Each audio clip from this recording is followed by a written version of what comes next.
Hi, everyone. Chris is just going to get his notebook, but I see we're live, so we're going to keep on going.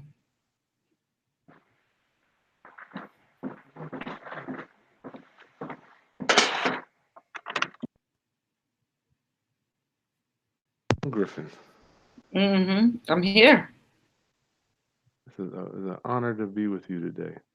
Oh my gosh, the honor is all mine. I'm so excited to hang out with you and the whole real estate roundup community. This has been it's been a couple months since we've done this before. Since we've done this. We got to get so this back excited. on board. Maybe once a quarter. I know. I think it's a good idea. I hope you've been hearing a lot from your community from the last session. You know, the problem is, I think I really feel that way. Class, y'all can tell me. I think people are just scared. I think that's not unusual. I think that, like, even I'll call, like, I'll talk to my landlord friends, right? And they'll be like, does that really work? Does it really work? It can. I mean, but like with anything, there's a risk involved always. There's nothing that you do that's foolproof. But you guys, this community especially, you all are into real estate investing and all of that. You know your market extraordinarily well. And that is going to be key to determining if this is going to really work in your community. But I think if you assess your community and you see that, there's a lot of places that we can go and things that we can do here and people who are coming into town, I totally see that it would work. I think we could possibly we were talking earlier about doing an assessment or an audit consultation with people to see, is this viable in your town, maybe? I think that's a great idea. And I think that a lot of people could really benefit from that because in fairness, I live in DC. I knew we were getting tourists. I mean, DC is one of the most popular tourist destinations in the country.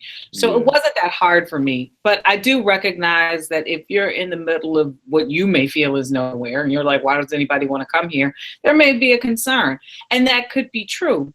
But remember that people don't come to towns just for tourism. They come for a variety of reasons, and there's so many different elements. So yeah, I would love to. If you guys are interested in talking to Chris and I about whether your town is right for an Airbnb, we will happily talk to you about that. I think that's a great idea. I'll put my email address in the bottom down there. Okay. Class. But Miss G, and before I got to do my preface, but people think that just because they live in a rural area, Miss G, right, that they may not be a good candidate, but I know that is not true from experience. That's not true. Right. That's not true. That's not true. In fact, you may be more valuable because there's not that much competition there. If you think about road trips and things, especially in the summer, people taking road trips, they need a place to go and they don't want to get to that next big city. Why not stop? And if they can find points along the way that they can stop and stay overnight, I mean, and yes, there may be a different level of marketing that's required for some environments more than others, but it's not. Look, there's a reason you all choose to live there. So there's something that's there that can encourage somebody to be out. And Americans travel a lot during the summer. I mean, we travel all year round. I'm not saying that. But some markets are very critical. And if you're in even parts, there are places that, let's take Florida, for example, where you think that people want to go to just Miami Beach or Orlando or something like that. And although that is true, there are also other parts. If you're in the winter is their peak season. Then you've got the fall, which there's a lot of college football. So North Florida, and Florida has tons of schools with college football that is playing. People are wanting to come up to those games every weekend. Wow. Your area probably has something. I don't know what it is. Again, this is a huge country, but your area probably has something that brings people to it. Even things like hospitals. I mean, if you think about it, if you've got a major medical center there and people are there for a while. Wow. That could be huge. Wow. You know what's weird? I was so scared. I was just on pins. I was like, when I went to college, I'm like, I'm going to be the only guy that couldn't finish college. Then I was doing this. I'm like, I'm going to be the only person that did an Airbnb and nobody wanted to stay. Yeah. Yep. You know what? And that's not unusual. But I will tell you, fear is false evidence appearing real. Acronym. We often think, and I'm guilty of this as well, you also, I totally understand. We often feel like yes, for you guys, that's works for you, and that's wonderful for you, not necessarily me, but I'm different. And if we were all different, nothing would be accomplished over here. And if you think about even the whole concept of Airbnb 10 years ago, this wasn't even around 10 years ago. Okay. Mm-hmm. It was being done in Europe, but it wasn't being done in America. And when Brian Chesky and all these other people came up with this concept, people were like, well, who's going to have somebody just sleeping in their house? I know nobody's going to want to come and stay in my house. And yet, if they didn't take that innovative idea and say, I think we have a shot to make this work, we wouldn't be having this conversation right now, and we wouldn't be approaching you with the opportunity to make more money. So there is definitely space there. But again, I totally get it. And here's the thing, I'm a naturally pragmatic person, so I'll do the research. If nothing else, data can back me up with what I'm saying here. And people, so if you're concerned, start with the research. Start by talking to us. We can give you some things to look for and conversations to have with yourself in determining, okay, is this a viable option for me? And in fairness, there's a legitimate question of how much money and time do I want to invest in something, just getting it off the ground. That's a very fair thing. And so we can help you with that. All right. Everybody looks like they're logged in. Class, welcome. Welcome. Thank you for all of your prayers over the weekend for me and my family, my Roundup family. I had to move on to the afterlife. Thank you for your thoughts and emails and comments and posts. Thank you so much, class. Thank you. Thank you. So we're back grinding. You take off a day and you get back on the grind. I get a great opportunity in my mission, my ministry, my quest to raise your financial literacy class through entrepreneurship and real estate investing.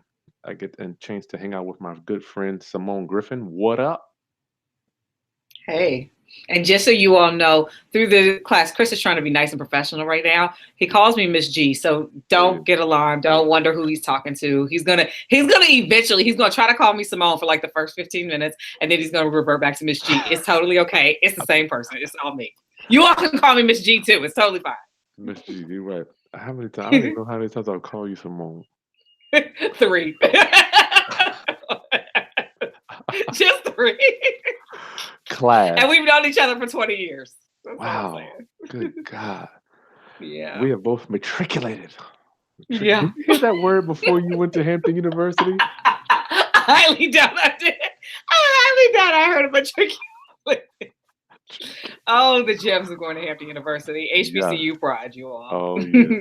Class, we're getting rock and rolling today. Don't forget to hit the subscribe button, hit the like button down there. If there's something that is bringing value to your life, I'm going to pour into you today. Simone, give us a real quick snapshot of who you are, where you are, what you do before we get to this Airbnb thing.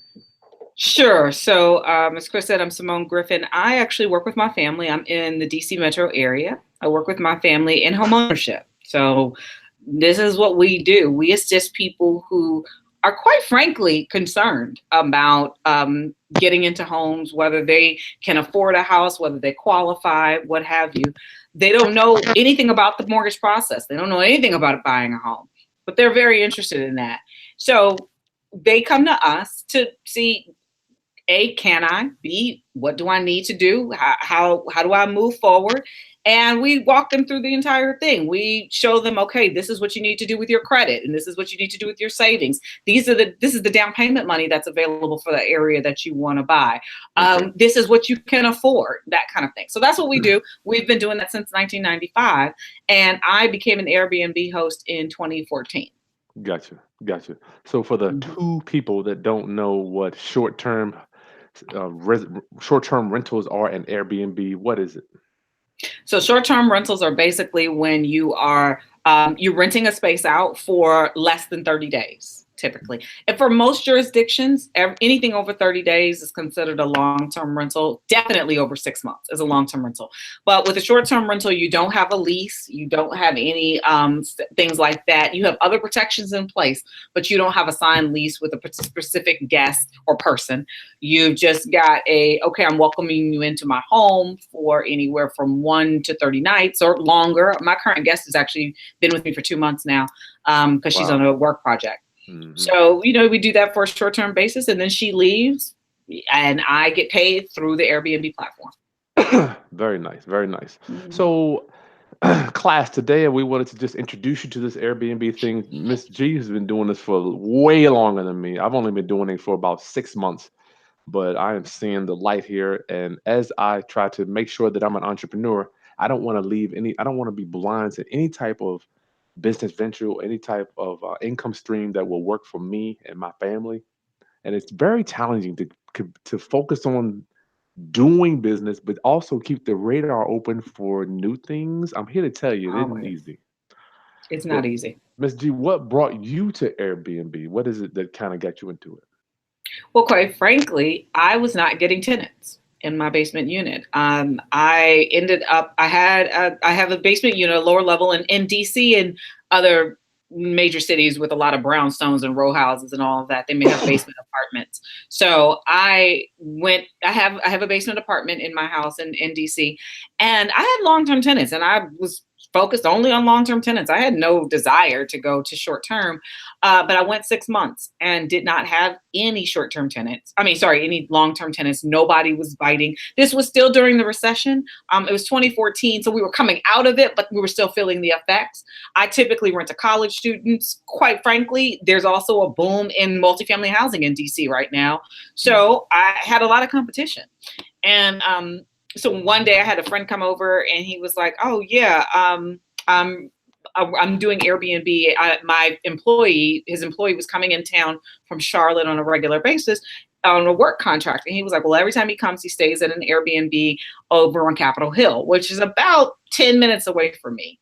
And he was like, I pay $110 a night for him to stay there, but it was a bedroom, you all. It was a bedroom in an apartment. It was one bedroom in a 2-bedroom apartment. Wow. That a couple had.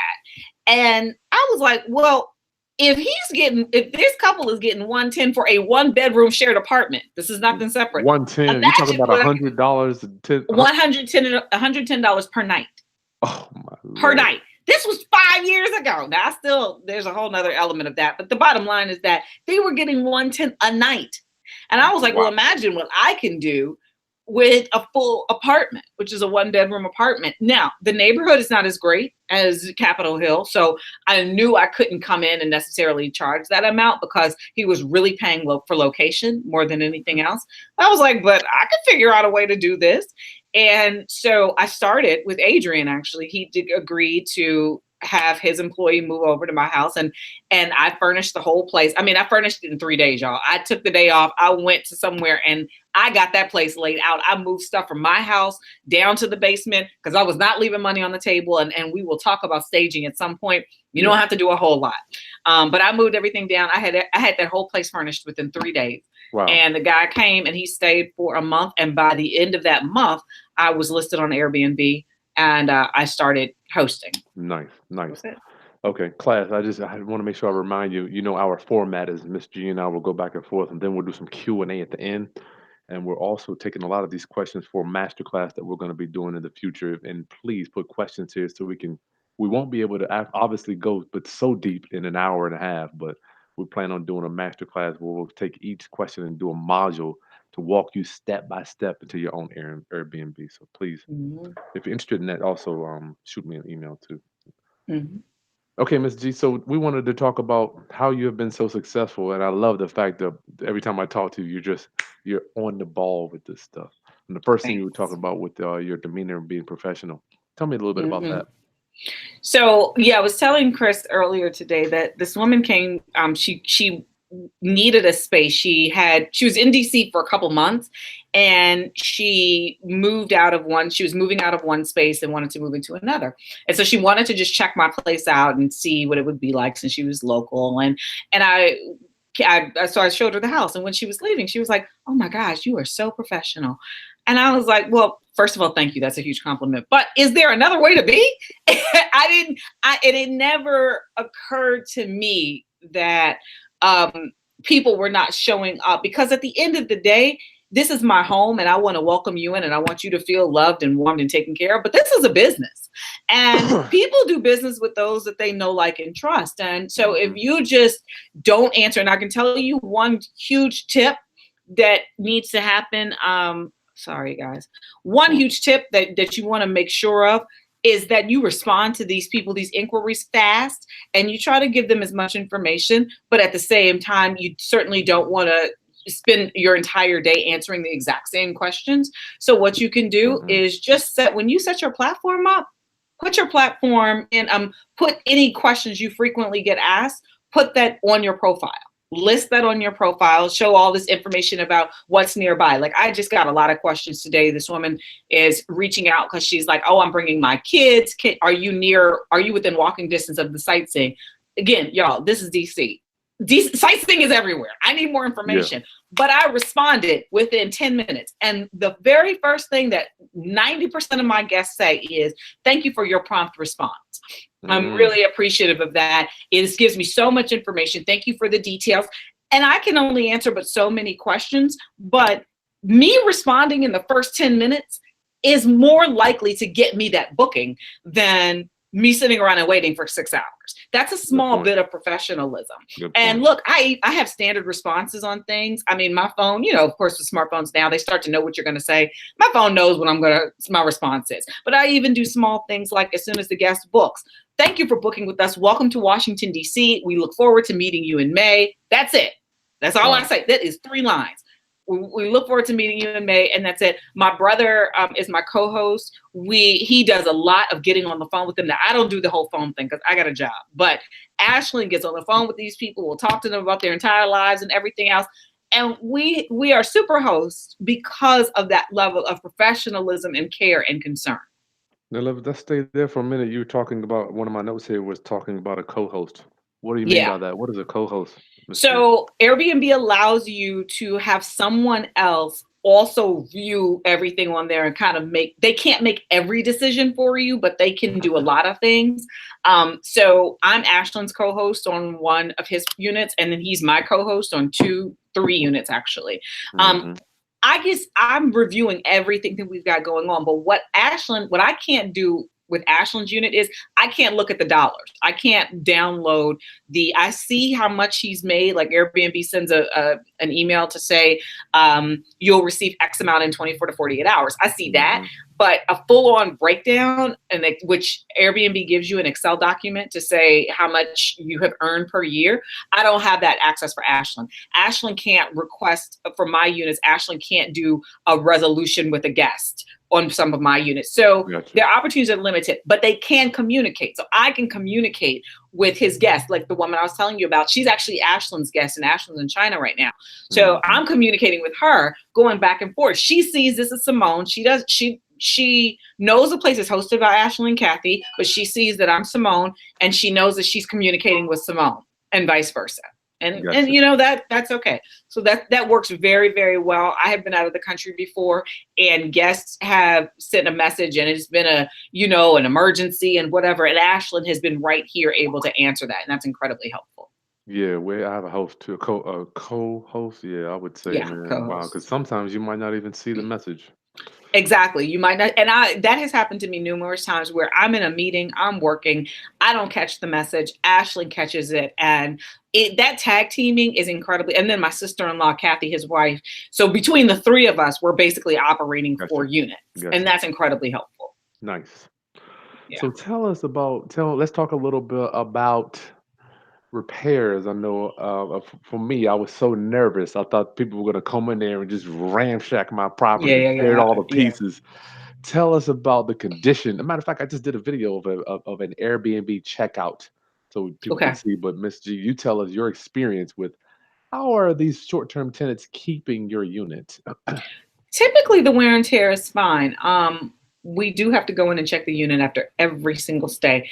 I'll tell you, last week we had an incident, and it was really on Ashlyn. He found that he did not check between guests, and the guest left, and the microwave had a lot of tar and blackness in that. But had he checked between guests, he would have known exactly which guest did this. But that's a rarity. I mean, that property has been listed for 3 years. This is the first time we've had that. There is normal wear and tear that comes with the property, but we have not had anybody just straight damage our property and like come in and just slaughter it, throw paint up on the walls. That's not the point of these guests. I mean, they're not coming in to exert their physical issues on the property. They're coming in to stay. And if they do have some issues or they do have some damage, you can go through the Airbnb Resolution Center and get that done. So how about if you don't have?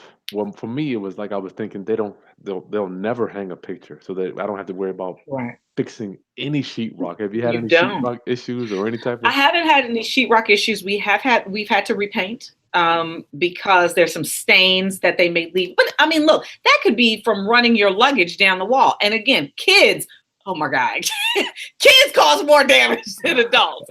So it's just small things, but it's not intentional. It's not a wreaking havoc. It's the normal wear and tear of having kids around. What we have tried to do, so when we did one of the units, my mom went in and she was all doing her decorating thing, and it was all cute and everything, but she had way too many knickknacks.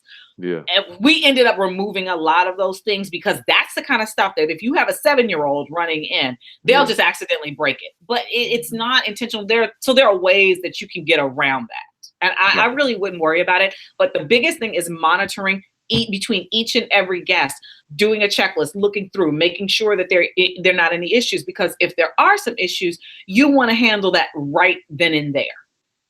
Mm-hmm. And especially if it's the guest's fault, it may not be the guest's fault. It could be that it's our fault, but it could be like it's small things. We had an issue with the sink. Well, that's not necessarily a guest issue. And we took the time to figure out what is the problem here. Yeah. The guest did not tell us this, but it was really on us. I mean, the sink got clogged or something like that. It wasn't a huge deal. Okay. It happens. And there's something to be said for monitoring and determining what's the guest's fault and what's just normal wear and tear. I am not going to charge a guest for clogging the sink with hair. I'm going to ask them not to, but you got to be realistic that, but at the same time, if I see food in my bathroom sink, well, we're probably going to have some questions. Oh, so let's talk about, obviously we're pressed for time. I can only go deep with these. Tell us about the staging what type of staging are you putting in these things, Ms. G? So I really went cheap, you all, when I first started doing this in my place, because I didn't know, like we were talking about is this going to be successful or not?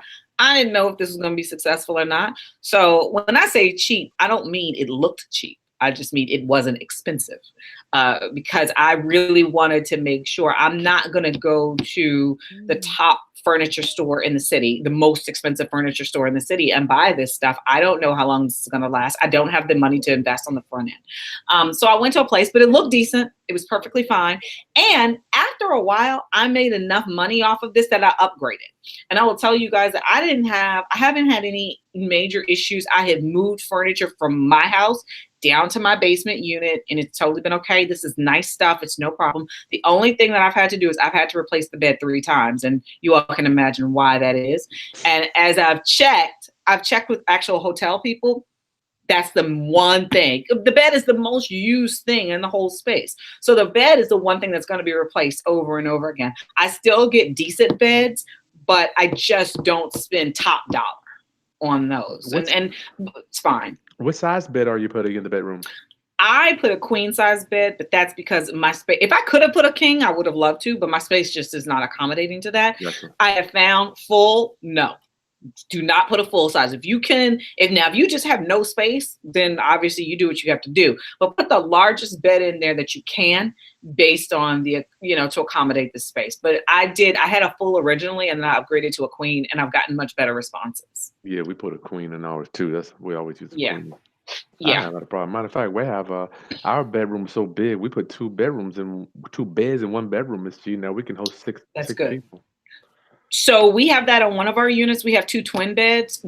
So one of our units has 1 king size bed, 1 queen size bed in the second bedroom, and then 2 twin beds in the third bedroom. Okay. And that has worked very, very well. I mean, but that's a 3-bedroom unit that has a good amount of space. Okay. Nice. Mm-hmm. So the staging. How about your pet policy, Ms. G? What is it? I do not allow pets. And you can, everybody can, you all do whatever you feel is best. In fact, you could go so far as to say we're a pet haven. And I think that could be appreciated. That could be part of your marketing strategy, that we support pets and we bring them in. But for me, I recognize that some people have allergies. I have allergies. I have cat allergies, even though I used to have a cat. So because of the allergies and because things can just get ingrained in your furniture and you never know somebody else's allergies, I just decided that I'm not going to do pets. But I think that part of your marketing, it could be, and legitimately, there are people who take fantastic care of their pets. They don't allow them to just go everywhere and do everything. And that's perfectly fine. But I do recognize I'm more so thinking about it, not on the wearing care of how well you take care of your pet, although that is a factor, but more so the allergy factor. And I don't want to preclude myself from future guests who have significant allergies by allowing this one guest. But I'm telling you, but again, if you are a pet lover and you just can't imagine your life without, offering this, part of your marketing strategy could be we are a haven for dogs. I mean, you can come in and, leave your dog here all day while you're out sightseeing or doing whatever. Make it work for you. It's just not for me. You know what? Maybe we'll do a dog sitting. We'll sit your dog while you go out. So you you hit a point here called Airbnb experiences. Airbnb they have a setup where you can offer services for other things, like could be pet sitting. It could be a variety of things. And so there's a lot of opportunity on the platform that we're only talking about the hosting in terms of sleeping and, staying per night. There's a lot that people can do on that platform.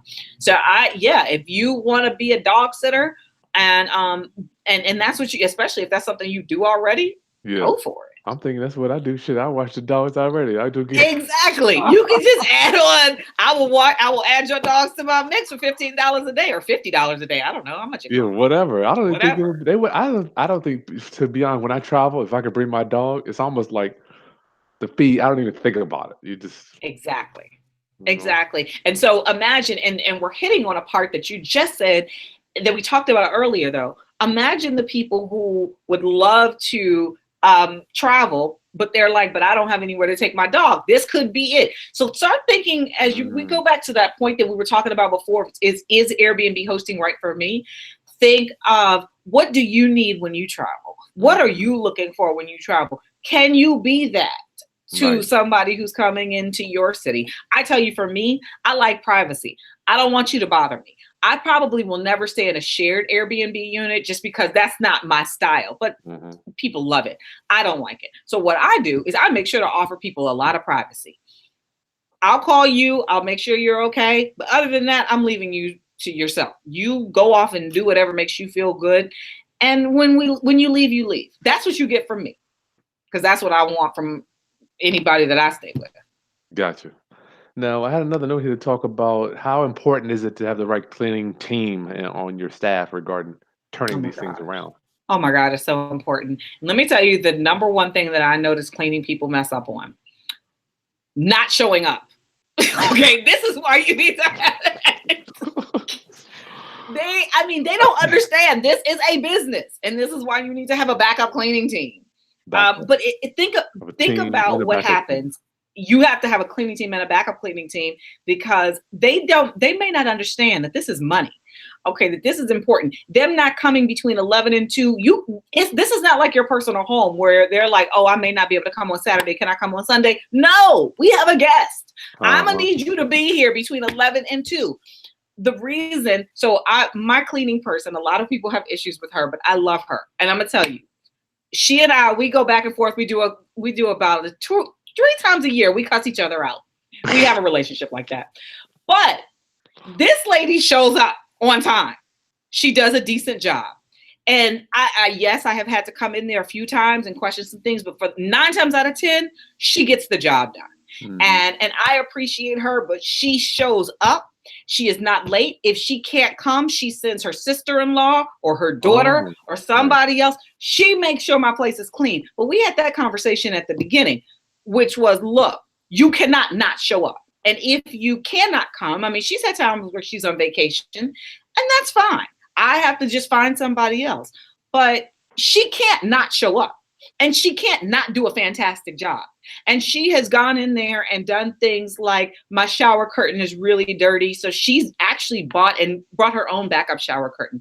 That type of professionalism I really appreciate. So when she mouths off, I mouth off right back to her. But at the end of the day, we recognize look, your ability to clean and do a good job is a direct reflection on how much money we both make through this process. And like that is really, really important. But again, I like her. I think she does a good job. It's not just that she shows up. It's also that she does a good job. And I think she's really, really good at what she does. But she just has an ability to mouth off sometimes. But it's fine. I'll take that. Have you ever had a problem regarding the unit not being ready for a guest coming? Not with her, but I did have a problem last year. So when she went on vacation, I hired a backup person who this lady leaves out and leaves the trash on my front steps. So basically 3 trash bags. Now, mind you, the place was pretty decent, but she told me she had to charge me more because the cleaning person before her didn't do that great of a job. I'm not sure about that, but I said, okay, I'm going to go see what was happening. And that part was explained away. But the fact that she leaves 3 trash bags in the area walking to, what kind of experience is that? You've got a guest who may be coming in. I think that guest was coming in from like Norway or something like that. This may have been their first time in America. You're walking up to a house that you've never been to in a very urban neighborhood like mine, and you see 3 trash bags. What kind of image is that going to send? And so I called her. Oh my gosh, she's never coming over to my house again. That sounds like she probably did everything and just forgot it, I'm presuming. No, she said, oh, I didn't know where the trash can was. Well, then take it back to your house. Oh, yeah. But this is not, but see, again, we can't put it out back, do whatever, or ask me a question, because I was certainly available by phone the whole time. You asked me every single other question, and you figured out a way to tell me that I need to pay you more money, but you couldn't figure out a way to ask me where the trash cans were. She left it there. I was thinking she just forgot it there. No, she left it there. Gotcha. Yeah, and even if you forget, that's not okay either. But again, remember, we're creating a guest experience. We're creating something. And so if this is the very first time, imagine if you're walking up to a hotel. Imagine if you're walking up to the Ritz-Carlton and you see, in my house, it's not the Ritz-Carlton, but imagine you're walking up to the Ritz-Carlton and you're walking in and you see 3 trash bags right at the front door. What are you going to think? Yeah. That is the type of experience we're creating for our guests at all times. And it doesn't have to be a whole lot. I'm not suggesting that you spend thousands of dollars on landscaping, but make sure the walk is clean. That's it. That's really it. You know what? I was reading Booker T. Washington's book, Up From Slavery, man, and he was like, you know what? At the end of the day, you can always at least try to be clean. You might not be the richest person. You might have the nicest stuff, but you can at least keep it clean. Exactly. And going back into your staging discussion, the best way to look clean is to not have a whole lot of stuff.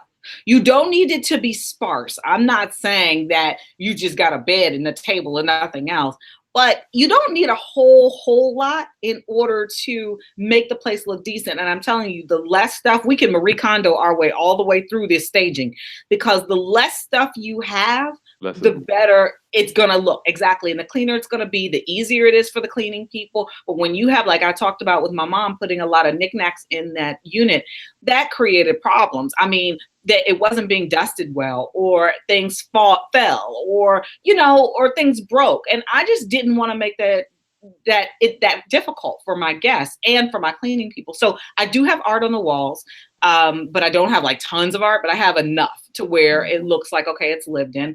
I've got the basic dishes and everything, but I don't have stuff just kind of around. I don't have knickknacks around the apartment at all. Gotcha. Now, I wanted to, before I get to the next question about parties, I needed to stay here for a second about I want to understand what attracted you to, or what attracts short-term tenants to your place as opposed to long-term tenants. I know some people might have maybe the same issues that you. Sure. It's a different type of need that they need, if you will. Okay, so a long-term tenant probably may be attracted to my place now. I don't know. I haven't put it back on the market. But what a short-term tenant is really looking for is ease, convenience, accessibility. I typically attract a budget traveler because I've got an apartment, and I'm not in the middle of everything, but I'm close enough to everything to where you can take a bus. Ms. G, you live in DC. I live in the city, but there are some hot neighborhoods. Like Shaw is a hot neighborhood. Capitol Hill is a hot neighborhood. There's some. I live next to the hot neighborhoods. Now, to your point, nothing is that far. But I'm accommodating people who are like, I want to come into the city, I want to see things, I want to do things, but I can't afford to stay on the hill. Oh, wait, sorry. Oh, I can't afford to stay on the hill. Oh, shoot. Shooty. What in the world? She got kicked out. Hold on, class. I don't know what happened to my guest. See if I can call her. I got a closing today too, so I might have to take a quick phone call, my friends. Hope her computer didn't freeze. Sorry about that, class. Your boy's working on her. I don't know what happened. Just disappeared. Oh. I'm sorry.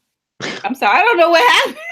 I was like, wait, what happened? Maybe I accidentally touched something. I apologize. So you're on the hill. You're not on the hill. I'm next to the hill. I'm next to the hot neighborhood, but I'm not in the hot neighborhood. Okay. That's what it boils down to. So I get the budget traveler. And that works very well for them. I also get a lot of people now who are coming to Washington for short-term projects. So short-term rentals work very, very well in the DC market because you've got people who are coming in for internships or something like that really serves them. So they only need a place for 2 months. Like I said, the lady I'm hosting now, she's here for 2 months. Well, she needs something a little bit cheaper than, other options. So yeah. But do you give her a discount for staying with you for so long? I do. I give a discount for 30 days. It doesn't necessarily, you get the cleaning fee regardless. So that doesn't save me money, but there's a less wear and tear. I don't have to worry about checking guests in and out, doing that type of work. I know who I've got in there the whole time. How often are you cleaning it for 30 days? Not at all. I don't at all. So my housekeeper doesn't like it, but I like it. It's just less work for me to have. And this is the difference between a short-term and a long-term renter. You're going to do less work on a long-term rental. There's also less money. And I know this crew is a crew of money makers, so we know where you all want to go. But it's less hassle. So you've just got to determine how much money you have to invest. And there's a lot that you can streamline. So I don't want you to think that you're going to be on things all day, but it has served me to have long-term guests. Long-term. Right. So when I say long-term, I mean like 2 months, not like a 6-month or a year lease or anything like that. And I'm also guaranteed to get my money, which is the downside of having a long-term tenant. You don't know what something happens, their life changes, and you don't get paid. Wow. I completely forgot about not getting rents. That doesn't even exist in the Airbnb world. It does not exist in the Airbnb world. You are getting your money because look, Airbnb is going to get their money. Yeah, Airbnb is like, look, we're getting ours. Wow, I completely forgot about tenants that don't pay. Yeah. Airbnb, as I've seen this numerous times, where a guest will confirm, and Airbnb is like, oh, we're not confirming this guest until we run their credit card. I'm like, thank you, Airbnb. Thank you for being on your job. That is cool. Wow, class. So that is a big one. And when I'm seeing the deposits going, the automatic payments. Yeah. I had not even thought about someone staying and not paying. That didn't even cross my mind. And Airbnb has their credit card. So let's just say someone, and I hope this never happens, but let's say somebody just overstays. They just stay longer than they're supposed to. They squat, basically. Airbnb has their credit card. They can be charged for another night. That's it's cool. fine.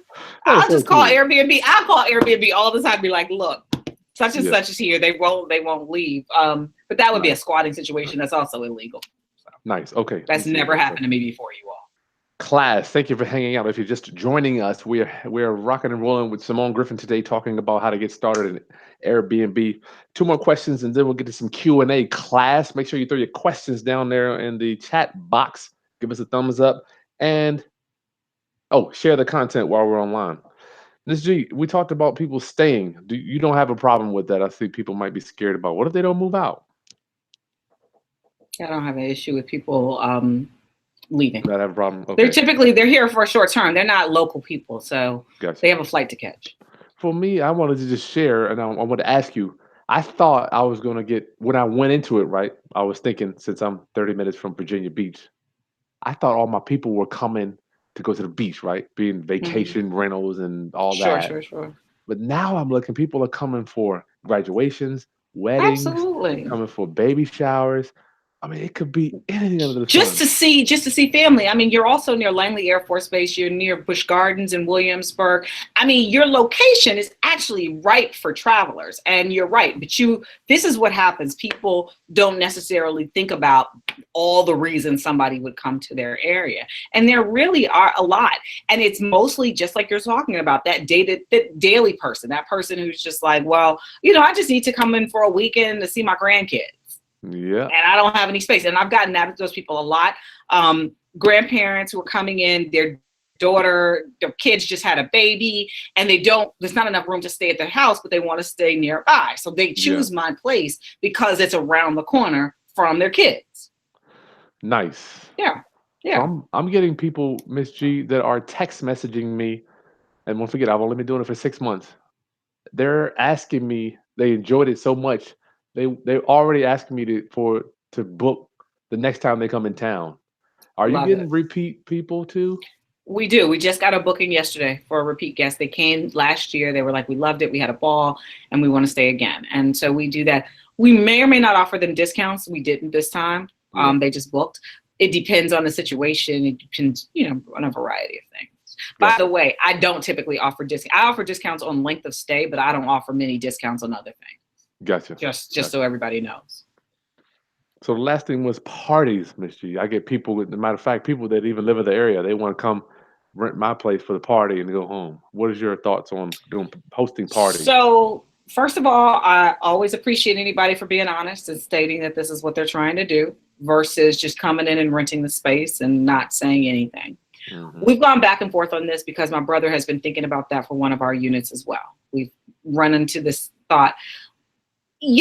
It's truly each individual has to make the decision, but I would say be conscious of what it is. And our major hang up is on insurance. The reason why we haven't moved forward is on insurance, because we are looking for a policy that will cover us if and when a situation occurs. And then mind you, these are day events. These are not like nighttime raucous parties or anything like that. These are like bridal showers and, small little birthday parties or dinners and all of that. So it's not that, it's just somebody can fall. We know there's going to be alcohol involved. You don't know what it's going to turn into. And would our insurance cover that, since we know we're going to have maybe 15 to 20 people in the house? We have not found coverage that allows for that. So we haven't done it, but we're actually open to it for one of our units because it's really big and it's centrally located. And we know that there are a lot of people that would be interested in that. Gotcha. Yeah, I'm scared to death, man. I'm just like, yeah. People email me, they'll be like, then they'll say, well, how about just a few friends having drinks? I'm like, Can't. We have limited. So for overnight guests, we have limited how many guests they can have in the property, because unfortunately we have run into situations where we've had parties and they just don't tell us. So we are very clear in our listing. Yep, we're very, very clear. But where we messed up, I looked at it and I noticed where we messed up. I actually put in the listing that I didn't live on property. That was my huge mess up. So if somebody is looking to have a party, they are going to look for hosts that don't live on property. Now, I have never had this issue at my house, my unit that's right below my house. I've never had this issue. It's also smaller. My neighbor has had the issue and he lives right above his unit. But I don't know why. He was just tired. He said he didn't feel like going down there and telling them to stop. Okay. Wow. But for the most part, you can cut that off at the head often by really vetting your guests. I will say that this is a challenge for Airbnb because there are some people, and I know we all hate stereotyping, but there are honestly some people that I can look at. I can look at their profile picture and be like, I don't really feel good about you. Partier, I don't feel good about you. And you know what it has to do more than anything else is age.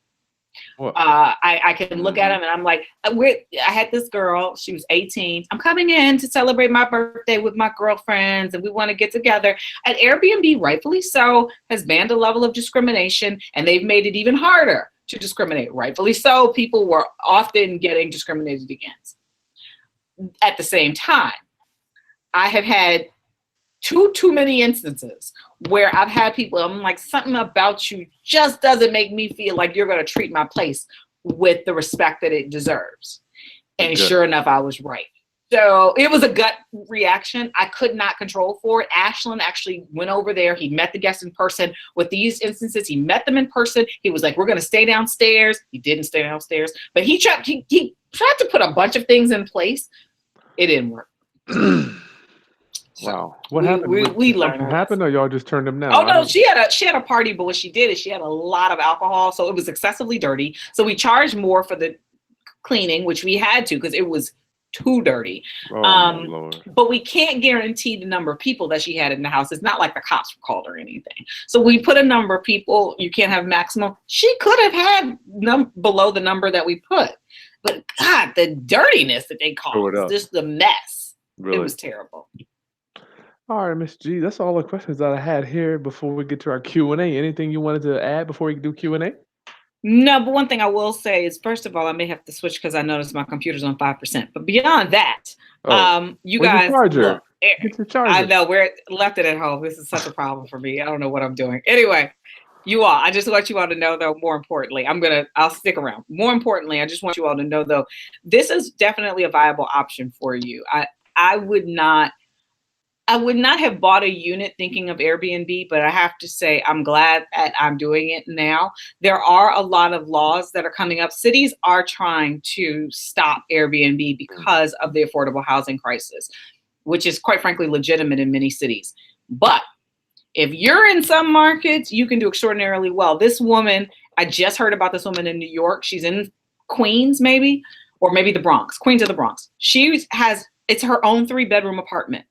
And she's rented, but she made sure to get a bigger apartment, and she hosts guests. And I don't know how it's set up, but the bottom line is it's a 3-bedroom apartment. She lives in it, so she can very well rent it out. She is making money hand over fist. Yeah. There is always a way to do this, and not in a way that's illegal or unethical or anything like that.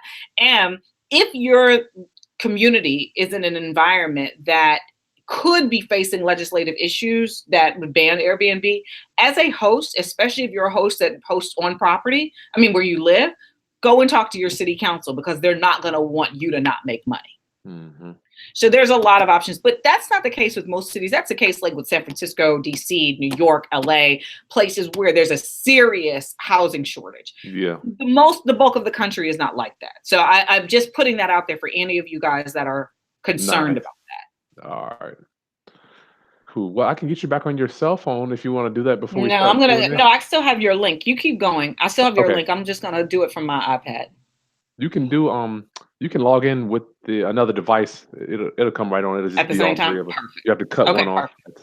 All right. Frank, I'll do that. So Frank. Mm-hmm. Good news. Hey, Frank. Daniel wants to know, where do you purchase your items for your property, Miss G? I know where I got mine. I'll let you go. Bedding, sofa. A variety of ways. Right now there's a place, Bob's Discount Furniture, which I really like. Their stuff is good quality and it's not terribly expensive. They're in DC. I think they're in the Mid-Atlantic region, Northeast region. They're pretty good. I do not go to high-end places though. I'm not gonna lie to y'all. I tried a Hotel Liquidators and that worked for a while, but after a while, the stuff just broke down. But that was okay. I needed it for the first couple months to make sure this was a viable thing and I could get it moving. And when I got rid of that, I donated it to a local mission that helps people get into apartments. So it worked out very, very well. The mattress was totally gone, but it worked out. Daniel, for me, I have a friend that owns a thrift store. So I just went to the thrift store. And I also, my favorite on the low, I love this old store called Roses. I don't know if you remember Roses, but Roses is like an old department store. I can't believe they're even still around. And then my last place I went was Burlington's. They have a lot of stuff. Okay. Aaron, hey Aaron, what city at? Guys, when you put your question in, make sure you put your city or town so I know where you're chiming in from. Aaron wants to know, what is the best way to find properties for Airbnb? Good question. That's a question for you. But Aaron, it all depends. Like for me, I didn't want to, I already got a bunch of houses. And mine are ugly. So I know they're not going to work on Airbnb. They're really ugly. So I just, I'm doing subleases. So I'm locating landlords, Aaron, that have property already. I'm just paying their rent or doing a joint venture, and then I just manage it all. And it's just literally cash flow. It's not as passive as I would like because I still have to make sure that it works properly. But I would start with your Section 8 tenants and just go to Craigslist, go down Zillow. Hey, I'm interested in you'll either rent their property. I will be your tenant. I like to tell people, oh, close the other one down. Yeah. Hold on, sorry. You can mute it real quick too. There you go. I tell people, I am your tenant. Aaron, I am your tenant. I love saying that. That's almost like saying I am the solution. I love that. I am the solution. Hey Chris, what up down in Texas? I need to bring you on, man. Matter of fact, Chris, let's come on tonight together since you're still down in Dallas. Duncanville. Shay, you're in Vegas. That would be great. Oh my goodness, yeah. A lot of people don't want to come to Vegas and stay. Wipe your screen off, and she's kind of foggy. Okay. Is this better? Maybe with a garment. I think your hand probably got. That makes a lot of sense. Too All much. right. Is that any better? Yeah. All right.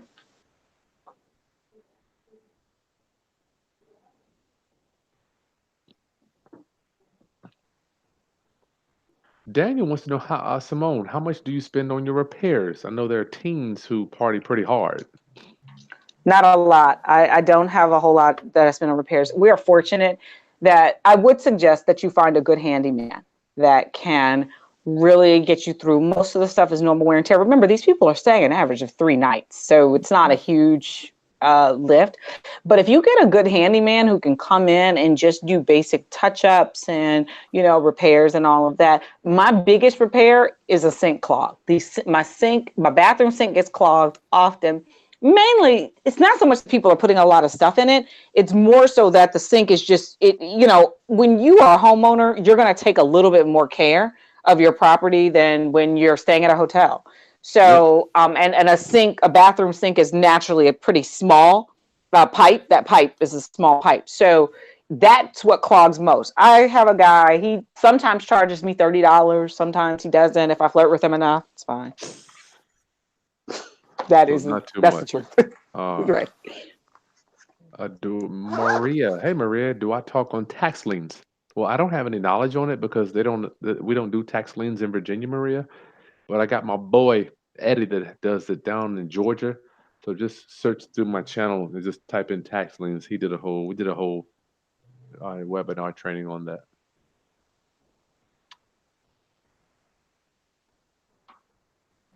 After how many houses? Oh, Simone, Daniel wants to know, after how many Airbnbs would you look into just getting a manager to manage them all? 5. We have, based on my research, the managing groups, especially the tech-based groups like Guesty, they start at 5 units. So we're just under, between Ashlyn and I, we've got 4. So it doesn't really make sense. I mean, I haven't found a group that allows for less than 5. 1, but 2, because I live on property for one of them, it's actually pretty easy. And Ashlyn is about to move close to the other 3 units that we've got. So it's actually, we just don't need it right now. Yeah, that's nice. Yeah. Daniel's also asking about, have you had any problems with squatters over the years? No. That concerned me too. I would never forget. I was like, one dude emailed me and it was 12 o'clock and I'm like, you're not out yet. I'm like, what can I do? All I can do is try to make the guy get out, but he did eventually leave. Yeah. Well, we have had that. People who've extended their stay longer than the checkout time.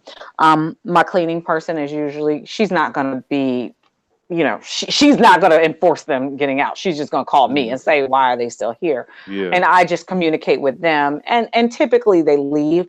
If they get to a point where they're just being disrespectful with it, like let's say they're supposed to check out at 11 and it's 4 o'clock. Okay, we got a problem. And I'm going to contact Airbnb. But also, my guests, typically I don't have this issue, but even if I do, it's usually like an hour or 2. And it's not a huge deal. It's a problem, but it's not a huge deal. But the thing is, I have guests checking in right after them, always. Gotcha. Usually, well, 9 times out of 10. So I can't have you squatting. And worst case, worst case, I will go over there myself. I will go home, go to the place and just be like, look, you were supposed to be gone. What happened? We did run into this where, now this is the DC thing, and it's going to happen in a lot of major cities. It may or may not happen in your market, where you'll have a service that books on behalf of a guest. Mm-hmm. The service did not tell the guest, did not set the proper booking dates. So it wasn't the guest's fault. The guest said, oh no, I'm supposed to stay until tomorrow morning. It was the service's fault for not booking. I was going over there pissed because at this time it was 5 o'clock in the evening and the housekeeper was over there and all of that. But I could not get that upset with the guest because they communicated their travel properly to the third party, let's say a travel service, but the travel service didn't book it properly. So in that case, I wanted to go off on the travel service, but we did have to accommodate. Now, what I did do is, in that case, because it was a travel service's fault, but the cleaning person was already there, I did give her half of the money because she's going to have to come back the next day. So I charged the travel service. I charged them for an additional night and for half of the cleaning for the for the cleaning woman, because she had come all the way from Maryland. She lives like 45 minutes away from the unit. So this, she was going to have to come back the next day and change her schedule. That wasn't fair. So we gave her more money because she didn't do anything wrong. She showed up one time, and it wasn't the guest's fault. It was the travel service's fault. That would be that'd be a nightmare if you have somebody else moving in, Miss G. How in the hell? That would, and thank goodness we didn't. That's the only reason, because they would have had to leave. Oh, they would have. I couldn't have done anything about that.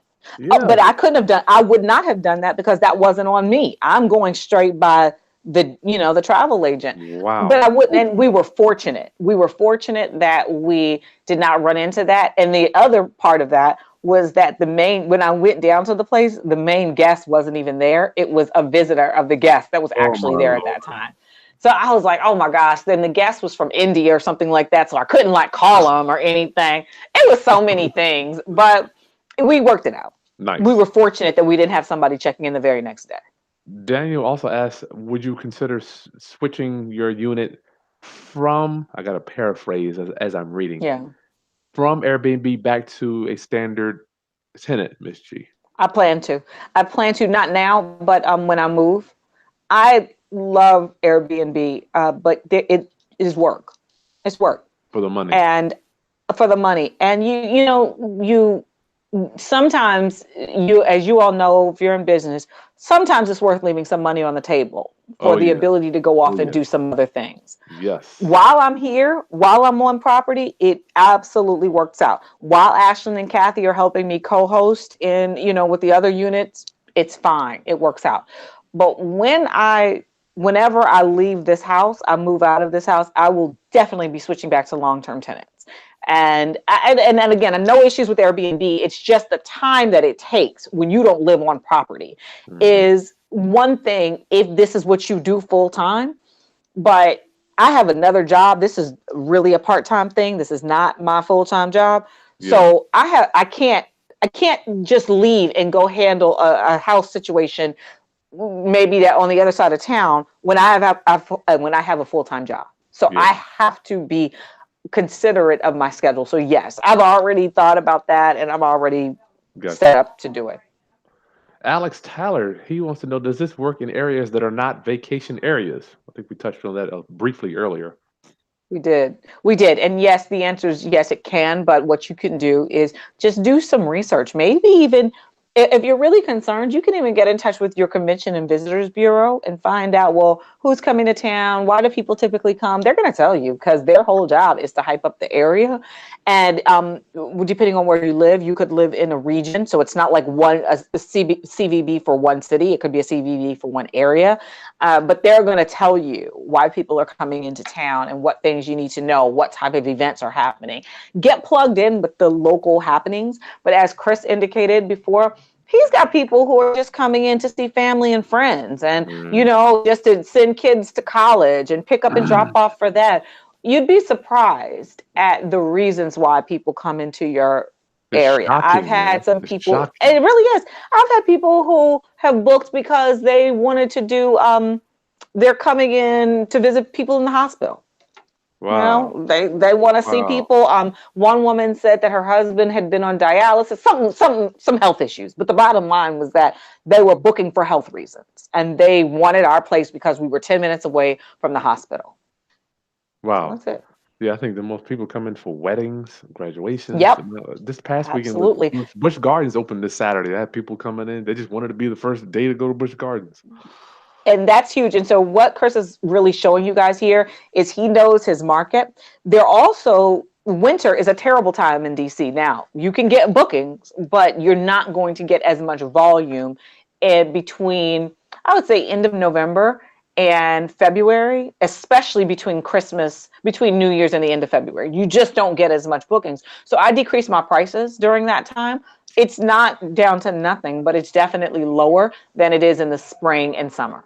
Gotcha. Yeah, Miss G, I gotta ask you. I was booked every day but 3 days this month. Tell me about your Good. whole month.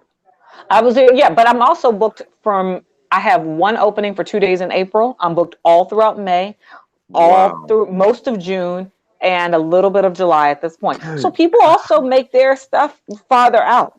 And what you can do is monitor what's happening with your listing. And if you're in a position where you're like, oh, I'm not getting the bookings, why is this? Especially like next week, you can always decrease your prices. There you go. Yeah. Okay. Oh, Daniel wants to know, can we do a walkthrough of yours? I'll be there next week, Miss G. Can we do a walkthrough? I can do a video so people can see what yours looks like if we do our next class. I think that's a great idea. Let me check my availability and see. Okay. But yeah, if I do have the guest I was telling you guys about, she checks out on Saturday. Or Friday, actually. Saturday. She checks out on Saturday. I've got a guest coming in right after her, but I may have a day in which, we're free. So yeah. I'm just saying we can maybe do it after you get it cleaned up, and we can do a quick Perfectly fine. quick training when you get there. That'd be nice. That's a good idea. Let's see. Oh, Daniel wants to know, is your staff 1099 staff, Miss G? How you pay them? Yes, I do 1099, my cleaning person. I just started that for the 2017 tax year. My accountant told me that I was not, that she was making too much money. So we had to 1099 her. You better. So yeah, I did that. Mm-hmm. Brian wanted to know, what are you paying for cleaning, Miss G? Then I'll tell you what we have. I only pay $60. Actually, I pay my cleaning person $55. But what I do is I make the cleaning fee on Airbnb $60 or $65 because to cover cleaning supplies and things like that, and other household supplies. So the cleaning fee is slightly above that. Plus, there are times where the cleaning requires an especially deep clean. Like I said, after this lady leaves, she's been there for 2 months. I'm probably going to pay my housekeeper more than I normally do because it's going to be a deeper clean than 3 days of a guest staying. Gotcha. Well, you made more than enough money to cover that for the month. Exactly. Okay. Yeah, exactly. We pay $50. Yeah. But we pay 75 and 100 from our other units, which are larger. They're 2 bedrooms. I have two bedrooms and 1 3-bedroom. So we pay $100 for the 3-bedroom. Okay. Bigger unit. Mm-hmm. Mm-hmm. Aaron, you wanted to know, find good quality leads for Airbnb. Yeah, I mean, any rental property, Aaron, any rental property you can convert, you're going to have to convert your landlord over. Mm-hmm. Oh, you're talking about absolutely. Buy. Go ahead, Ms. G.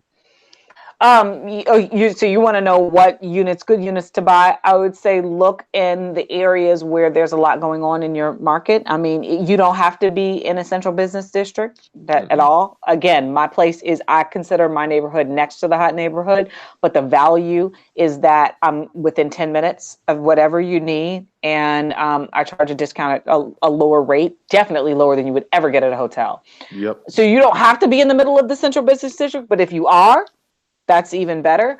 You can probably charge premium pricing. I will tell you guys one unique thing though, even though I just said what I said about CBDs, the units that my brother and I manage together are in a much better neighborhood and they're much nicer and larger and everything else. I get more bookings with mine because it's cheaper, quite frankly. Now, I can't accommodate the same people because my place can only fit 2 people. Like I can't have more than 2 people in there, but it's a 1-bedroom? It's a 1-bedroom. Yeah. And it's small enough to where, I mean, maybe you could stay with a kid. Like it could be 2 adults and 1 kid, but that kid can't be that old. I mean, it's just not that much space. But the thing is, my prices are far more reasonable. They can't charge as much over at our other unit. Why should they? They can't charge as little as I do. Why should they? It's in a fantastic neighborhood. It's really wonderful. It's in the middle of everything. It's very well decorated and appointed. So they deserve to get the amount of money that they get. I'm just saying their bookings are fewer than mine because more people in America can afford my prices than they can theirs. So you have to just understand that as you're looking at places to go, really know your market. And I will tell you that works very well for some people. I do know a guy who's decided that he's increased his prices a lot so he can get better quality guests. Totally okay. And he says he has fewer bookings, but he makes the same amount of money. And he knows the caliber of his guests. I like that. Okay. I like it too. And that's what you have to think about. And now, are you going up? I have no idea, but I've already raised my prices up in the spring. I haven't had a problem with bookings. Do you raise them in the summer and spring, Miss G? Or what? I do. I typically have them their highest in the spring, summer, and fall. Between those 3 seasons, the spring and the fall are the best times in DC. Summer is a good time, but people typically come in the summer for internships. So I have a lot of long-term guests, people who want to stay like a month or 45 days or something like that because they're doing internships. That's great. Yeah. I love it. Yeah. So the summer is like that, but the fall and the spring is when people come to tour DC and for conferences. Gotcha. It's 3:10, Miss G. How are we looking on time? I can stay as long as you want me to, brother. All right. Lady Key has a question. She's concerned about her safety and renting out a room in her house. What concerns would you think that she should be keep in mind? I think that's a fair thing. I will be honest. I don't rent out a shared space. My space is not shared at all. But I have not heard of guests having an issue with hosts. I'm sorry. I haven't heard of hosts having safety issues with guests. Okay. I have heard of guests feeling uncomfortable in the host's home. So it ends up, I would have thought like you that there's a greater concern about is this guest won't come and I don't know what they're going to do to me in the middle of the night. I've heard more guests having issues with the host than the other way around. So Gotcha. Wow. I haven't heard that. Lady Key, you hear that? So I haven't heard of it. Matter of fact, I was thinking about interviewing somebody that does because neither one of us live in the unit. Right. That'd be a nice guest to come on. Yeah, I agree. We live above the unit. And I actually do, Chris, you're bringing up a great point. I do have a friend who did it for years, and she rented out the spare bedroom in her place in Southeast DC. She just got married and moved to Virginia, so they did a long-term rental. But now they're renting it long-term. But I'm sure she would be happy to talk about that. She, too, never had any issues. Wow. Never. And this was a single woman, and she did it for years. She really liked it. Nice. All right, class. We'll finish up with our Q&A. What you got? Angela, welcome. Daniel, hey. This thing clicks down here before I can start talking. Truly gifted. Yeah, my cash flow is high, but they're ugly. I can't do Airbnb. Brian. You do have to be mindful of that. Mm-hmm. We already talked about what you're spending on cleanings. Delanio, hey, my friend, if you find the landlord splitting 50-50, are you signing the leases with them? Am I? Delanio, you're in Bowie. Hey, he's up there with you. Oh, no, hey. I did a joint venture, Delanio, with the landlord. So far, I don't remember. I only have one. Miss G has 4, but for me, it was just a joint venture. But we own those units. Well, my dad owns those units, so we're not doing it. Yeah, we're not doing it in a way that we're doing. But you can do a couple different things. Like Chris is doing his, and I think his way is probably the cleanest. Honestly, if I'm a landlord, I just want to know that if I don't have to do anything and I know that my place is being taken care of, it's basically being cleaned once or twice a week. Yeah. And I'm getting my rent money on time, and you as the property manager are making sure that any small things are being taken care of, I'm okay with that. Like, I don't need to know about more. And I will tell you that my neighbor actually has that. That's what he's doing. He's taken out, like I talked about my basement unit. He actually rents the house. And so his landlord knows that he's doing Airbnb, but the landlord doesn't care because the landlord is like, you just make sure you pay me every month, the standard market rent. So the landlord is not taking a loss on anything. It's worked out very, very well for them. And he's doing all of the work, but he's clear. Truly Gifted wants to know, Chris, do I have regular tenants? Oh gosh. Or do I lease option everything? Truly Gifted, I do have a few regular tenants left, and I'm probably going to convert those regular tenants over to Airbnb now that I'm getting into Airbnbs. But the majority of my stuff is lease options, my friend.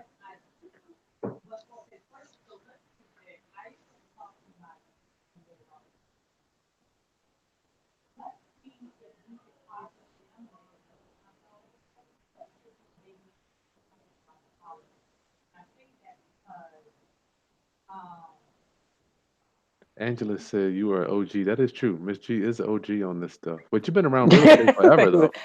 Well, I've been around real estate forever, but I truly lucked into Airbnb. Honestly, it's not something I would have thought of before. And now I'm really, really glad that I've done it.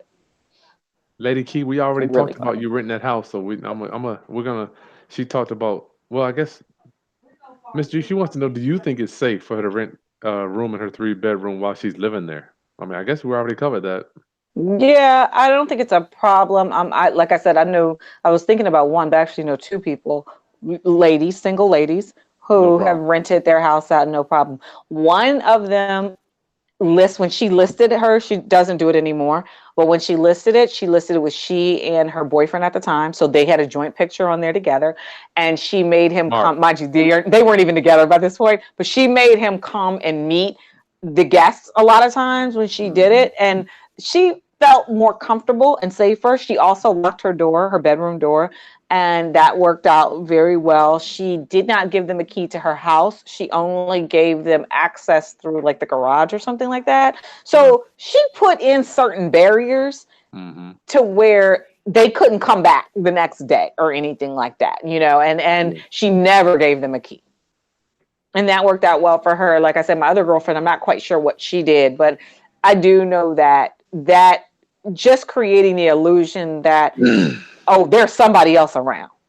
Gotcha. I'm not just here by myself. That has worked out well for them. You can try it. Talk to other hosts in the community. Most communities do have Airbnb like hosting groups, community groups. So you can talk to them and find out what safety measures do you guys do for single people. And what I will do is I'll reach out to both of those ladies that I was just telling you guys about. And if they have any other tips beyond what I've shared, I'll happily share that with Chris and get those to you back. Do you have a security system? Do you need that on Airbnb? Daniel wants to know. You don't. It depends on this area. I have one installed. I do not use it. I'm trying to make the in and out easy for my guests. Yeah. I don't have a problem. So How do they get I actually use it in my place. Okay. In your place. How do they get? We have a lockbox on ours, Miss G. How do people get the key for yours? I have a Slage keypad, and what I do is we change it with the last 4 digits of their phone number every time a guest comes in. So that also helps with the security element, that they're not getting the same door code over and over again. That's why I don't have, because one of my fears was having somebody who stayed there 2 years ago just decide, I'm back in town, and let me not say anything. Let me just try it. So anyway, it hasn't been an issue, but I do. Yeah. So we changed the code with the last 4 digits of their phone number. RW wants to know how often does the cleaning crew come for guests staying over a few days? They only come at checkout. I do not have the cleaning crew come more than once. If a guest asks for it, I certainly would do it, but I would have the guest pay for that. I think it's a nice thing to offer, and I will say some hosts offer it, and they like it because it makes sure that this place is staying in decent condition. I'm not really concerned about that. Yeah, me neither. All right, Ms. G, thank you for hanging out with my Roundup family today. This has been wonderful. Give me your final Roundup family. I'm so glad to have been here. So glad to hung out with you guys for a while. Look, reach out to Chris if you want to talk to us a little bit further. I'll put your email on there too, so we can work on this master class. And if anybody wants, Ms. G, would you come on? If we get somebody, we'll do I'm thinking like an audit to see how we could possibly help them set their own Airbnb up. Would you do that? Let's do it. Let's do it. We will do whatever you guys want. I think that there's a lot there. And as Chris has indicated, there's a lot of revenue opportunities within Airbnb. We have only scratched the surface. We are only talking about hosting a room. But look, there's so many things. You can pick people up from the airport and drop them off and get paid for that. You can you could stock the refrigerator with groceries, and they'll pay you for that.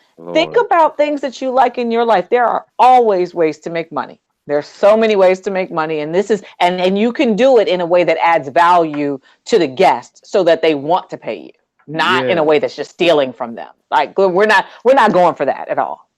I love your article. I forgot to mention that Ms. G is one of our Roundup newsletter editors too, and you just wrote down all those different, I call them profit centers for Airbnb. Tons of them. And Airbnb is not even the only option. Again, when we say scratching the surface, we are truly scratching the surface because Airbnb is the largest in short-term rentals, but they're not the only. There's so many more out there. So we can look at a variety of options as we, VRBO, Booking.com, which are actually owned by the same thing. Airbnb just bought Hotel Tonight. So there's going to be some other opportunities that come up with that. There's a lot of stuff percolating in the short-term rental market. And I have to say, Europe is ahead of us. Europe has been doing this for years, way before Airbnb came about. So there is a lot more out there in the short-term rental space. I stayed in one when I went to South Africa. Yeah. I stayed in a bed and breakfast at the dude's house. And it wasn't atypical. It was like, right. what we do. You just come and exactly. That's exactly right. And that's the normal thing outside of the US. We're the ones that are new to this, but it's not an uncharted territory. And there's so many different options. And then there are also levels. Like we talked a bit about the levels of how you want to handle people. I know my godparents stayed at one in London through a company called One Fine Stay.